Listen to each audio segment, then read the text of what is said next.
A couple silly season dominoes have fallen as it has been confirmed that Dillon will return to Kaulig Racing full-time in 2026, and Corey Heim will not return to Tricon Garage in the 2026 season.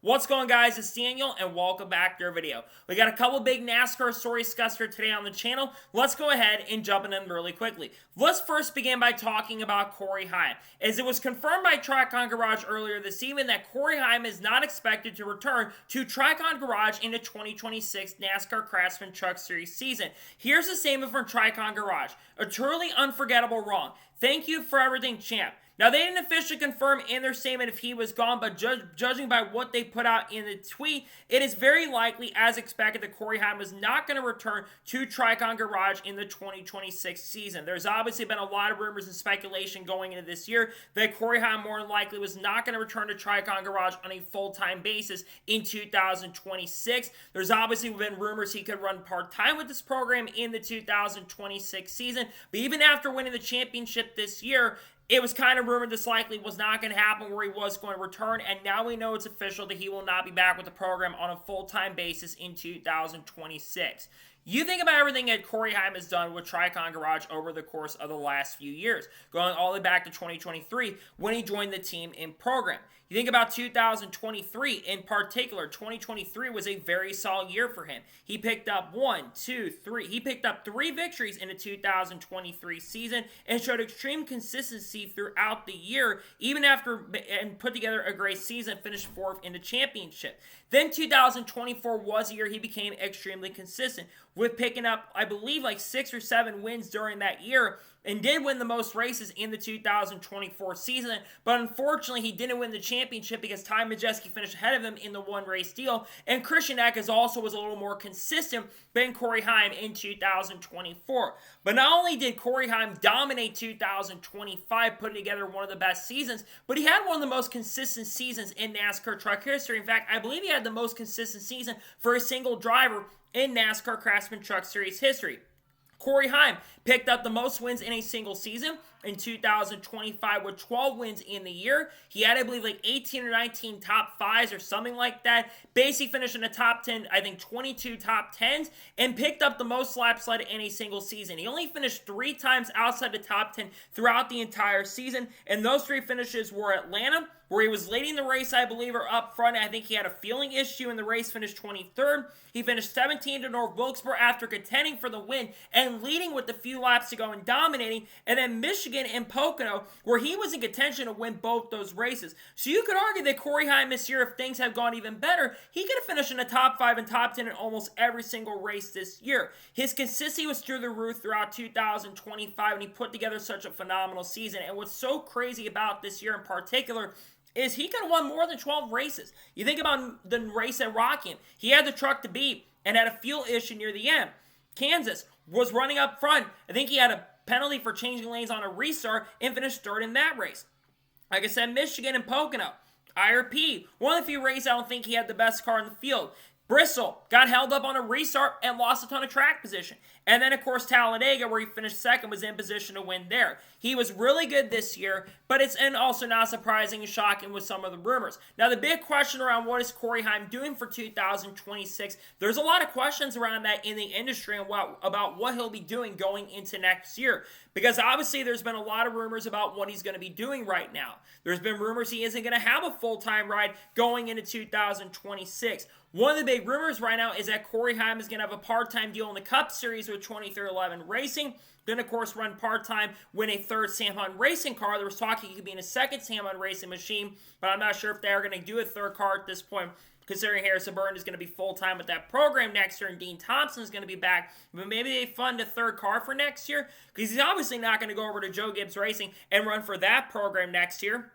And then we've heard rumors he could drive for Tricon Garage on a part-time basis. One of my theories is that he maybe finds a way to drive for Hallmer Friesen next year. There's a lot of rumblings that Hallmer is going to run a 2nd truck, and depending on what happens to the lawsuit and how things go, and if 2311 doesn't get their charters back, maybe there's a possibility he could end up at Hallmer Friesen, but I really hope that he finds a full-time ride, because I think Corey Heim deserves a full-time chance and opportunity in a program next year, and I really hope he does get that chance and opportunities. I think Corey Heim is really good, and I think he's a really talented driver. And again, it's such a shame to me that he likely will not be full-time next year in a series. He should be full-time. I think he deserves a full-time opportunity, and I really hope he does in the future get a chance and opportunity to be full-time, because I think there's definitely, without question, he should 100% be getting in a full-time seat, but unfortunately, like I said, it doesn't sound like he'll be full-time, which is really disappointing. Hopefully, he'll find a full-time right now. His expected replacement going into next year is Caden Honeycutt. He's expected to drive the 11 truck full-time in the Craftsman Truck Series next year, and expected to work with Scott Zipadelli. Caden has been rumored for this program for multiple months at this point after he lost his ride with Nice, then joined up with Toyota. I do expect that you'll be seeing Caden Honeycutt full-time in the Truck Series with Tricon in 2026, and being teammates with Gio Ruggiero, potentially Tony Breidinger next year is my guess, and then probably Tanner Gray will be over there, and there'll be a few drivers like a Brent Cruz will make a few starts, maybe Corey Heim will make a few starts, but we know for sure Corey will not be full-time with the program in 2026. And now we're going to go ahead and jump on to the other story in today's episode as we're talking about Ty Dillon. As Ty Dillon did officially confirm earlier today that he will return to Kaulig Racing in the NASCAR Cup Series once again in 2026. In a report from Joseph Strigley, Ty Dillon confirms on Sirius XM NASCAR Radio that he will be returning to Kaulig Racing for the 2026 NASCAR Cup Series campaign, driving a number 10 Chevrolet. Seabest Seafood will return as a major partner of Dillon and Kaulig for 2026. This move definitely surprises me a little bit, and there's a couple reasons why it surprises me a little bit. Number one, let's be real here. Ty Dillon did not have the best season in 2025. He only scored, I think, maybe 1 or 2 top 10s all year, didn't score a single top 5 finish, and finished around 33rd or 34th in the points. You look at the previous driver drove for the program, that being Daniel Hemrick. Daniel Hemrick had multiple top 5s throughout the year. I think he had the double the amount of top 10s in 2025 and finished in the top 30 in the overall points. Meanwhile, Ty Dillon didn't have that good of a season, but Ty Dillon, to be fair, did bring some sponsorship and brought funding into the program, which is a big reason why he got the chance and opportunity to be with Kaulig Racing in the first place for the 2025 season.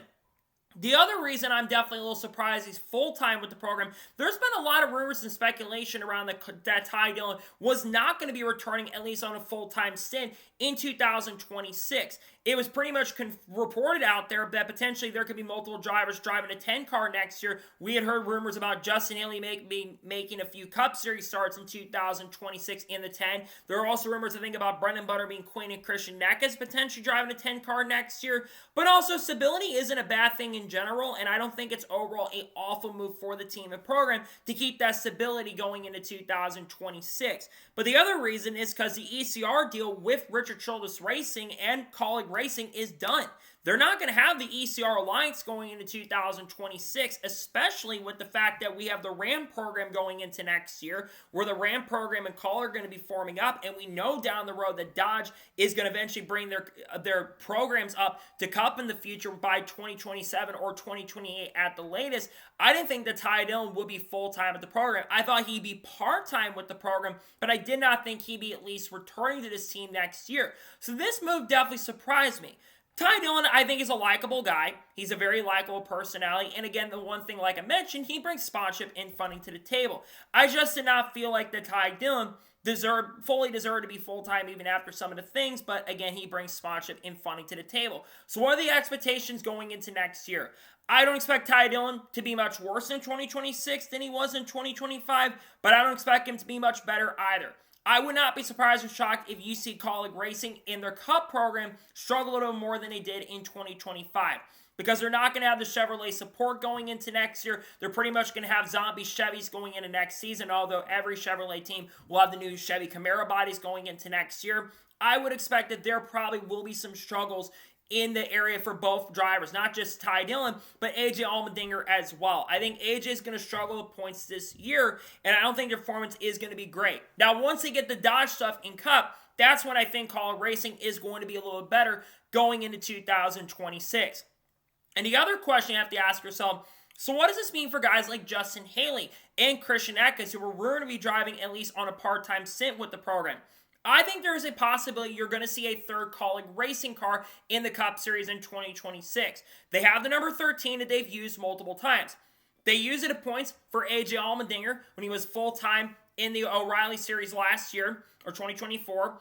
They brought the car out for Shane Van Gisbergen when he couldn't drive the 16. They brought the 13 out for him. They brought the 13 out for Will Brown in 2025. So I would have to think the 13 car is going to come back in 2026. And I would have to think you're going to see drivers like Justin Haley. Maybe Brendan Butterby Queen will make his Cup Series debut at some point. And the same thing goes for Christian Eckes, who I think all could potentially make starts there. And I think about Ty Dillon also here.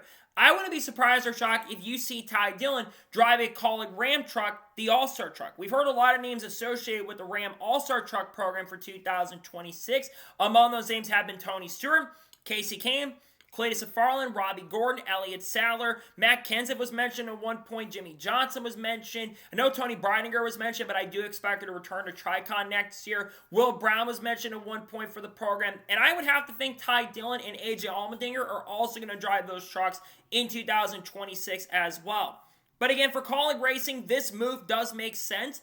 And this is the last confirmed ride for 2026 also, because this was the only ride we had questions on going into this upcoming year. And now we officially know who'll be driving for this program going into 2026. And I'm hoping, again, I hope Ty Dillon and AJ can run well. My expectations are just not that high through the roof for the program, but we'll see how things go for the program going into 2026 and Ty Dillon in particular. But like I said, Ty Dillon is back with the scene going into next year, and hopefully things can go well. The goal should be top 30 in points for Ty. The goal for AJ should be around 25th to 20th in the points, so I'm not sure that's going to be realistic. The goal for Ty is to double the amount of top 10s and get a couple top 5s this year. If he can do that, I think it could be a solid year for Ty Dillon and the Kaulig team in 2026. So that is going to be today's special breaking news report on Corey Heim and Ty Dillon having their rides confirmed and not confirmed for next year. I want to thank you guys for watching. Please subscribe to the channel, notifications on, so if I win a video does go live on my channel. Follow me on Facebook and Instagram and support me on Patreon as well. List description below that, and comment your thoughts below on today's video. Where do you think Corey Heim's going to end up in 2026? Let me know your thoughts in the comments below. And how do you think Ty Dillon will do in the Cup Series once again with Kaulig? Let me know your thoughts in the comments below.